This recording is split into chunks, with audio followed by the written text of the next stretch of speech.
it was the very first day I worked with James Gandolfini. After we finished working that night, it was about 3:30 in the morning, and I walked over to James. I called him James at the time, and I said, James. He said, call me Jim. So I said, Jim. I said, I have to tell you, I've been following your work for a long time. And he looked at me and he said, you've been following my work? And that's all I needed to know about James Gandolfini, is that, he was so humble and down to earth that he couldn't believe that another actor, that was working with him, that was following his work, Little known fact that I actually had a heart attack while working on The Sopranos. No shit. I did. A lot of people don't know that. We were probably in the middle of shooting, I want to say season 6. Let's see, this would have been 2000. It was 2006 when I had it, right? Yes. Right. So this would have been season 6A probably. And anyways, they had to kind of put Agent Harris's storyline on hold while I went and had open heart surgery and recover. And Jimmy just thought it was hysterical that I'm the one that ended up having a heart attack after eating, and especially because that whole season I think I must have eaten about 10,000 Satriale's sandwiches, because every scene I was always sitting at the pork store eating mortadelle, gabagool, blah blah blah blah, and then all of a sudden I have a heart attack, and Jimmy sent a basket of meats and cheeses to my hospital room because he thought it was hysterical that this is what's put me in the hospital, and he thought it'd be funny to send me a get well basket of the crap that put me there. Amazing. Yeah. So not crap, good food. So good. Anyway, so that was that's his sixth sense of humor. Jimmy had a very delicious, dark sense of humor. Okay, this is one that's very personal. It was the day we went to go see Uncle Phil with hat in hand on bended knees. I remember that. Yeah, and here's a picture of it. I know you can't see it Blue on the Comet. podcast. And besides his work with the Wounded Warriors, because it was a young kid, I thought he was about 14, but it turns out, as I talked to him, he was missing both legs and an arm. Turns out that he lost in Afghanistan. Oh, wow. But I thought he was like a little kid.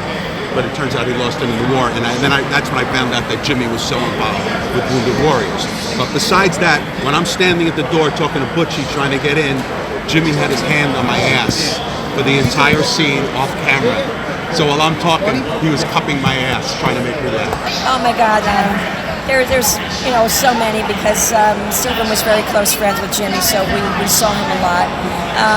There was one episode we were at, I think it was some christening or wedding or something, and I was sitting next to him, and we had to keep eating all this food, and he kept giving me Tums throughout the scene because I don't have a great stomach.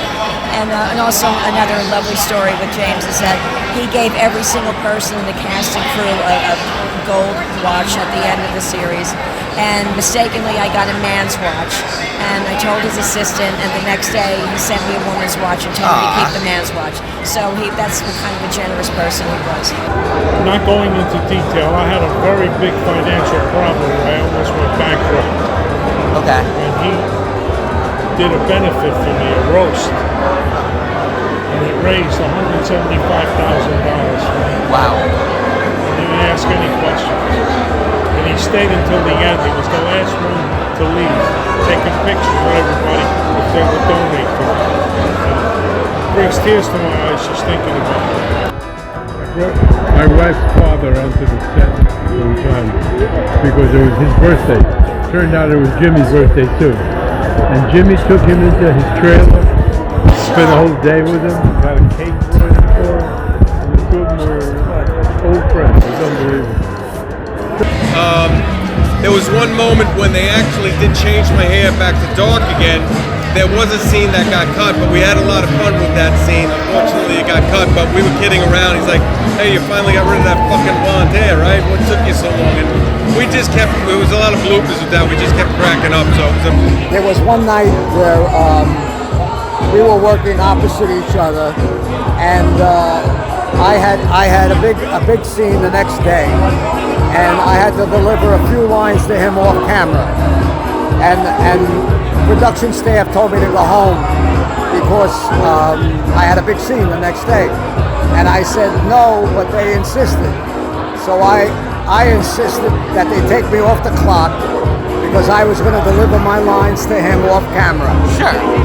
And after I did that and we wrapped, he picked me up as if I weighed 2 pounds, hugged me, and he said, "I love you, old man." And it's making me cry.